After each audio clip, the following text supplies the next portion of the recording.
నరేష్ గారు ఎలా ఉంది కాంబినేషన్, మీకు chemistry combination? Naresh Garu, working with Naresh Garu is superb experience. Whenever we was on spot, so he always makes fun. Like he's a very funny, naturally he's very down to earth, very nice human being. He's a very good friend of mine also. So yeah, when we was working, it was fun because he always pass comment, and he was same time he's very intelligent. He always give good ideas. When if I have to do something, so he will give do this way, it will look better. So I always take advice, and so it was super working with him. Yeah, same time sometime he pull my leg like if I'll deliver dialogue, so my tone is different. So of course he pass comment, okay like this, okay like this.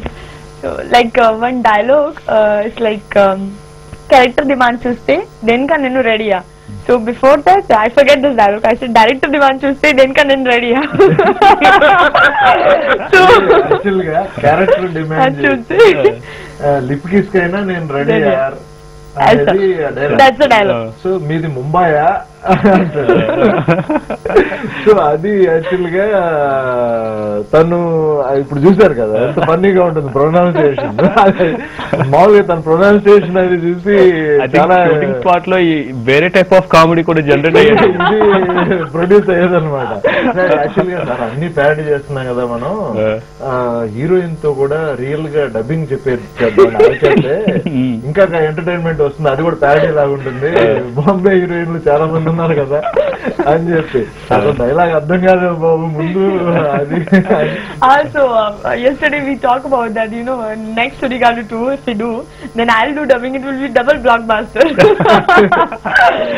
ఇప్పుడు demand ఏంటంటే సుడిగాడు 2 చేయమని అందరూ. అదే అండి, వచ్చినా ఏమైనా ఆశ్చర్యపోకర్లేదు, ఎందుకంటే ఉంది, స్కోప్ ఉంది, చాలా ఫ్లాష్ బ్యాక్లు కూడా ఉన్నాయి.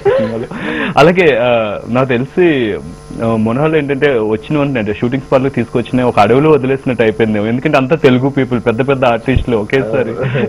అంటే తనకు అడ్వాంటేజ్ ఏంటంటే అండి, ఆల్రెడీ మోడలింగ్ లైన్ లో కొంత వచ్చేసింది, కెమెరా ప్రెజెన్స్ అవన్నీ తనకి ప్లస్ పాయింట్స్. సో దట్ ఆ ఈజ్ కానివ్వండి అదంతా తన దగ్గర ఉంది. అండ్ ఆల్రెడీ తెలుగు మూవీస్ కొన్ని షూటింగ్ అయిన ఉన్నాయి కాబట్టి కొంచెం ఎక్స్పీరియన్స్. అంటే కొంతమంది కొత్తగా వచ్చేవాళ్ళు ఏంటంటే కాన్షియస్ అవుతారండి కెమెరా ముందుకు రాగానే, అది చాలా డిఫికల్టీ. ఇప్పుడు కెమెరా ముందు ఈజ్ ఉంది, కెమెరా ప్రెజెన్స్ ఉంది అనుకోండి, కాన్షియస్ అవ్వకుండా చేయగలిగితే మనం ఎంతైనా చెప్పి చేయించుకోవచ్చు. బట్ అది ఫేస్ లో కాన్షియస్నెస్ తెలుస్తూ ఉందనుకోండి, మనం ఎంత చెప్పినా అది ఆర్టిఫిషియల్ గానే ఉంటుంది. సో అది ఒకటి తన దగ్గర కాన్ఫిడెన్స్ లెవెల్స్ ఉంటే మనం మౌల్డ్ చేసుకోవచ్చు, కెమెరా ప్రెజెన్స్ చాలా బాగుంటుంది, అదే అడ్వాంటేజ్ తనకి. ఓకే, అలాగే మీరు ఈ మ్యూజిక్ ఇచ్చేటప్పుడు అండి జనరల్ గా టోటల్ సాంగ్స్ లో మీకు నచ్చిన సాంగ్ ఉంటుంది ఏదైనా బాగా? మీరు అంటే ఎంతమంది ఇప్పుడు మదర్ కి ఎంతమంది పిల్లలు ఉన్నాయి, ఎవరో ఒకరు కొంచెం ఎక్స్ట్రా ఇంట్రెస్ట్ ఉంటుంది అలా మీకేమైనా?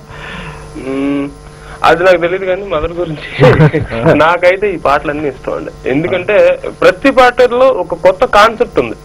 ఇప్పుడు ఒక లవ్ సాంగ్, ఒక మెలోడీ సాంగ్, సార్ సిచ్యువేషన్ చెప్పారు. ఫస్ట్ ఈ సినిమాకి నేను ట్యూన్ చేసింది లవ్ సాంగ్, నేను మెలోడీగా ఏదో చేసుకుంటున్నా, దీని విజువలైజేషన్ తెలుసా నీకని కూర్చోబెట్టి చెప్పారు. అక్కడ షకీలా బొమ్మలు అవి ఇవి కనిపిస్తాయని చెప్పారు. ఆ పూట అంతా ఇంక నాకు నవ్వటానికే సరిపోయింది, దానికే మనం ఇంత సీరియస్ గా ఒక పాట చేస్తున్నాం అని.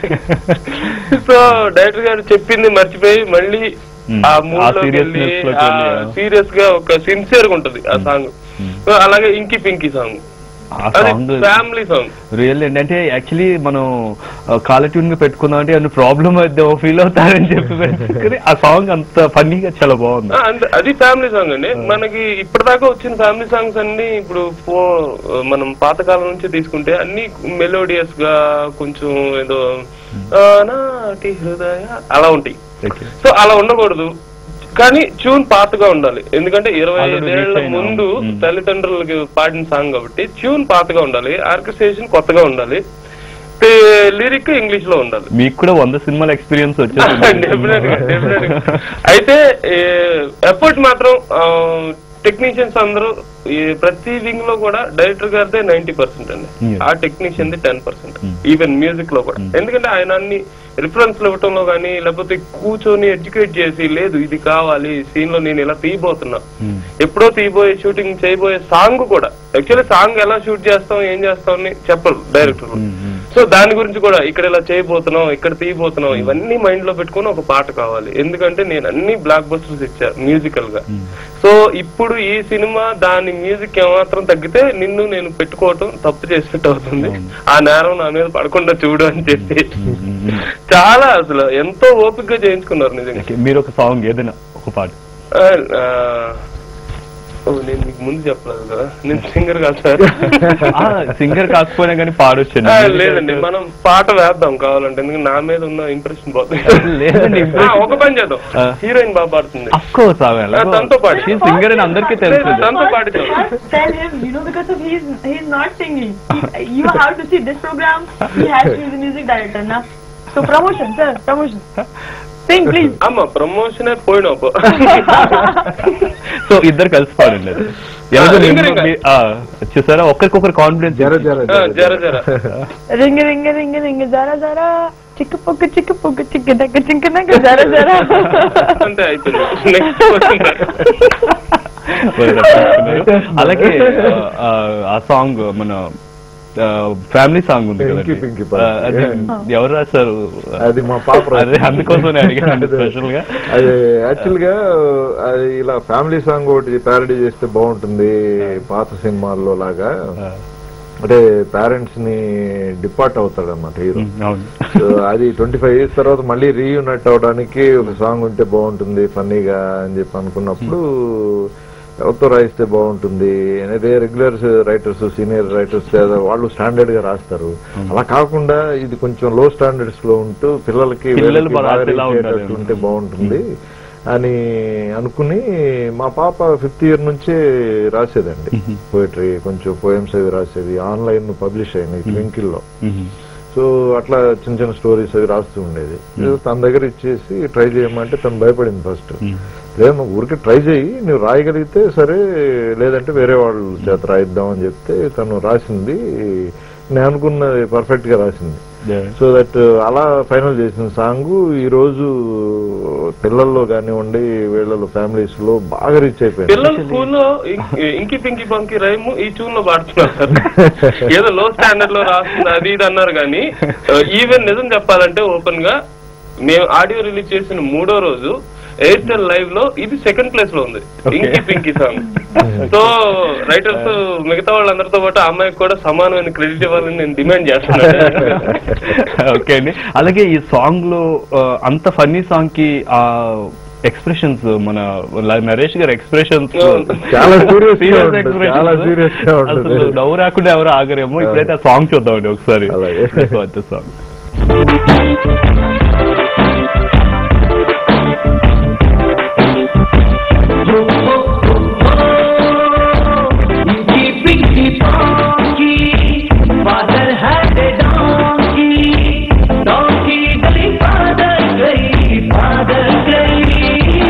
My family song. Daddy, Mummy, I'm coming.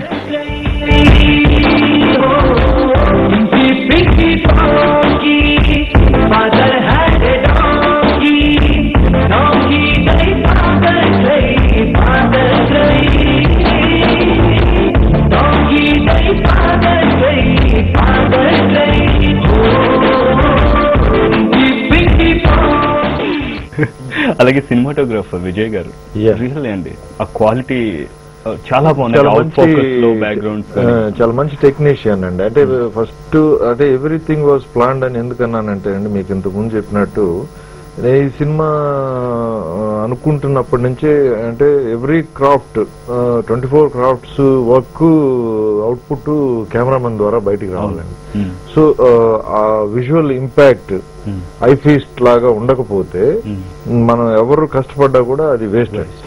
So అది కంపల్సరీగా ఒక మంచి కెమెరామెన్ కావాలి. సో నేను ఇక్కడ కెమెరామెన్ చాలా మందిని ట్రై చేశాను. అంటే వాళ్ళు బిజీగా ఉన్నారు, అఫ్ కోర్స్ టాలెంటెడ్ పీపుల్ ఎప్పుడు బిజీగానే ఉంటారు. సో దట్ బడ్జెట్ పరంగా కానీ కొన్ని లిమిటేషన్స్ ఉన్నాయి. వీటన్నిటి వల్ల ఏంటంటే ఇంకెవరున్నారు అని సెర్చ్ చేస్తే మా నోటీస్కి వచ్చింది విజయ్. ఆల్రెడీ తను తమిళ్లో 20 సినిమాలు చేస్తున్నారు, మలయాళంలో కూడా చేస్తున్నారు. బట్ ఏంటంటే స్టఫ్ ఉన్న person, DFT student, already KV Anand గారి దగ్గర అసోసియేట్ గా వర్క్ చేస్తున్నారు రోబోకి వీటన్నిటి. సో దట్ తను చేసిన వర్క్స్ చూసి డెఫినెట్ గా ఇతనైతే మనం అనుకున్న అవుట్పుట్ ఇవ్వగలడని చెప్పి పిలిపించి అడ్వాన్స్ ఇచ్చి కన్ఫర్మ్ చేసి, సో అక్కడి నుంచి అతనితో ట్రావెల్ చేస్తూ అతనికి మైండ్ కి మొత్తం సబ్జెక్ట్ అంతా ఎక్కించేసి ఈక్వల్ గా నాతో పాటు ప్రతి డిస్కషన్ కి నాతో కూర్చుంటూ స్టార్ డివిజన్ తో సహా లాస్ట్ అంటే ఎవ్రీ డే 1 o'clock 2 o'clock అయ్యేదండి. మేము మళ్ళీ మార్నింగ్ 5-6 o'clock స్పాట్ లో ఉండేవాళ్ళం. అంటే ఏ కెమెరామెన్స్ అట్లా డైరెక్టర్ తో పాటు అంతసేపు షూటింగ్ అయిపోయిందా, ఓకే ప్యాకప్ అయిందా, వెళ్ళిపోయి రిలాక్స్ అవుదాం అని అనుకుంటారు చాలా మంది. అలా కాకుండా ఇతను ఆఫీస్ లో నాతో పాటు కూర్చుని నేనేం షార్ట్ డివిజన్ చేస్తున్నాను, ఏంటి నెక్స్ట్ లొకేషన్ ఏంటి, నెక్స్ట్ డేది, ఆ లొకేషన్స్ లో డ్రెస్సెస్ ఏంటి, హీరోయిన్ డ్రెస్ ఏంటి, హీరో డ్రెస్ ఏంటి, అన్ని కలర్ కాంబినేషన్స్ తీసుకొచ్చి అక్కడ ఛాయిస్లు చూపించేసి ఈ డ్రెస్ ఇది కాదు ఇది కాదు ఇది, అంటే ఎవ్రీథింగ్ చాలా కేర్ తీసుకుని చేసిందండి ఇది. సో అది ఫస్ట్ నుంచి మాకు ఎందుకు కాన్ఫిడెన్స్ అంటే ఈచ్ అండ్ ఎవ్రీథింగ్ పర్ఫెక్షన్ తో ఇంత హార్డ్ వర్క్ పెడితే ఫెయిల్ అవ్వడానికి ఛాన్సే లేదండి. నో అదర్ గో అనమాట. ఇంకా ఆప్షన్ ఇవ్వలేదు మీరు. అది అలాగే లాస్ట్ కాకుండా ప్రొడ్యూసర్ గారు, అంటే ఫైనల్ ఇవన్నీ జరగాలంటే ప్రొడ్యూసర్ గారు ఇంపార్టెంట్. ఆయన గురించి ఒక 2 words చెప్పేద్దామండి. 2 words చెప్పిన తర్వాత మీరు అందరూ ఒక పాట పాడతారు, అప్పుడు కంక్లూడ్ అవుతుంది. అంతవరకు లేకపోతే ఇక్కడే ఉంటారు. ఓకే, ప్రొడ్యూసర్ గారు చంద్రశేఖర్ రెడ్డి గారండి. ఆయన తిరుపతి ఆయనది. Bengaluru based business man. Actual గా వెనుక గ్రూప్ ఆఫ్ కంపెనీస్ అని పవర్ ప్రాజెక్టులు ఉన్నాయి ఆయనకి. నా ఫిలిమ్స్ అంటే ఆయనకి ఇష్టం అండి బాగా. ఆయన ఇంజనీరింగ్ చేసే రోజుల్లో నా ఫిలిమ్స్ అన్ని చూసి ఎప్పటికైనా నాతో సినిమా చేయాలని అనుకున్నారు. అప్పుడు తర్వాత ఆయన బిజినెస్ లో ఎంటర్ అయ్యి బిజినెస్ లో సక్సెస్ అయ్యి ఆ తర్వాత అంటే ఇప్పుడు ఈ ప్రాజెక్ట్ చేయమని అడగడం, అంటే ఫామ్ లో ఉన్నానా లేదా అనేది ఆలోచించకుండా, బిజినెస్ గురించి ఆలోచించకుండా నా కమిట్మెంట్ గుర్తించి నా దగ్గరకు వచ్చి చేసినందుకు ఆయన ల్యాక్ ఆఫ్ నాలెడ్జ్ ని మిస్యూజ్ చేయకుండా నా మీద పెట్టిన నమ్మకాన్ని నిలబెట్టుకుంటూ నన్ను నేను నిలబెట్టుకుందుకు ట్రై చేశానండి ప్రాజెక్టు. సో ఆయన కంట్రిబ్యూషన్ చాలా సాఫ్ట్ పర్సన్ కూడా, ఆయన చాలా ఎంకరేజింగ్ ఉంది. మా ఇద్దరి అండర్స్టాండింగ్ కూడా చాలా బాగుంది. సేమ్ టైం నేను సెన్సిటివ్ అండి. సో ఎక్కడన్నా ఎవరన్నా హర్ట్ చేస్తే నేను అసలు మళ్ళీ ఫర్దర్ గా మూవ్ అవ్వలేను. అలాంటి మెంటాలిటీ నాది. సో నన్ను నమ్మినంత వరకు నేను ప్రాణం పెడతాను వాళ్ళ నమ్మకాన్ని నిలబెట్టడానికి. సో అలాంటి నేచర్ నాది. సో ఆయన నమ్మకాన్ని నిలబెట్టడానికి ట్రై చేశాను. ఇది ఈ రోజు ప్రూవ్ అయింది. సేమ్ టైం సో ఆయన దూరంగా ఉన్నారు కనుక మా కూడా ఈయన ఉన్నారు, మా ఎగ్జిక్యూటివ్ ప్రొడ్యూసర్ వివేక్ కూచిపోట్ల. తన కంట్రిబ్యూషన్ కూడా చాలా బాగుందండి ఈ సినిమాకి. ఎందుకంటే ప్లానింగ్ కానివ్వండి, ఫైనాన్స్, బిజినెస్, ప్రమోషన్లు, వీటన్నిటిలో నా బర్డెన్ చాలా షేర్ చేసుకున్నాడు ఆయన. సో అందరి దీంతో మా పర్టికులర్ గా ఏంటంటే మిగతా డిపార్ట్మెంట్స్ వస్తుంటాయి పోతుంటాయి, బట్ డైరెక్షన్ డిపార్ట్మెంట్ అనేది కంటిన్యూస్ గా నాతో పాటు ఉంటూ నా ప్రెషర్స్ అన్ని ఇది చేస్తూ వెళ్ళాలండి. వాళ్ళు కూడా పాపం నైట్ 12-1 గంట వరకు నాతో ఉండేవాళ్ళు, ఆఫీస్లో వర్క్ చేసేవాళ్ళు. మా కోడైరెక్టర్ రామ్ గోపాల్ గారు, ఆయన ప్లానింగ్ కానివ్వండి, ఆయన హార్డ్ వర్క్, నేను పాపం ఆయన్ని చాలా టార్చర్ పెట్టాను, చాలా ప్రెషర్ పెట్టాను. సో అన్ని బేర్ చేస్తూ పాపం మాతో ట్రావెల్ చేశారు. అలాగే మా ఇంకో కోడైరెక్టర్ సురేష్ కానివ్వండి, సో రాజశేఖర్ అని ఇంకో కుర్రాడు ఉన్నాడు, అలాగే శివరామకృష్ణ. సో వీళ్ళందరూ కూడా చాలా హార్డ్ వర్క్ పెట్టి ఫైనల్లీ అందరూ కలిసి ఒక బిగ్ సక్సెస్ ని తెలుగు ఆడియన్స్ కి ఇచ్చారండి. ఓకే, ఫైనల్లీ మీరు అంతా ఒక మంచి సాంగ్, అమ్మాయి చూడండి ఎలా చూస్తుంది, సాంగ్ అసలు అంత సీరియస్ గా చూస్తుంది. మ్యూజిక్ డైరెక్టర్ గా పాడాలి అసలు యాక్చువల్లీ లేదు, మనం స్పెషల్ తర్వాత పెట్టుకుందాం మనం.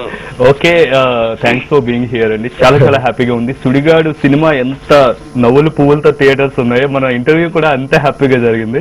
సో ఈ మూవీ ఇలాగే సూపర్ డూపర్ సక్సెస్ సాధించి, ఇంకా మీరు అన్నారు గబ్బర్ సింగ్ ని ఈ విషయంలో కూడా ఇమిటేట్ చేస్తున్నారు.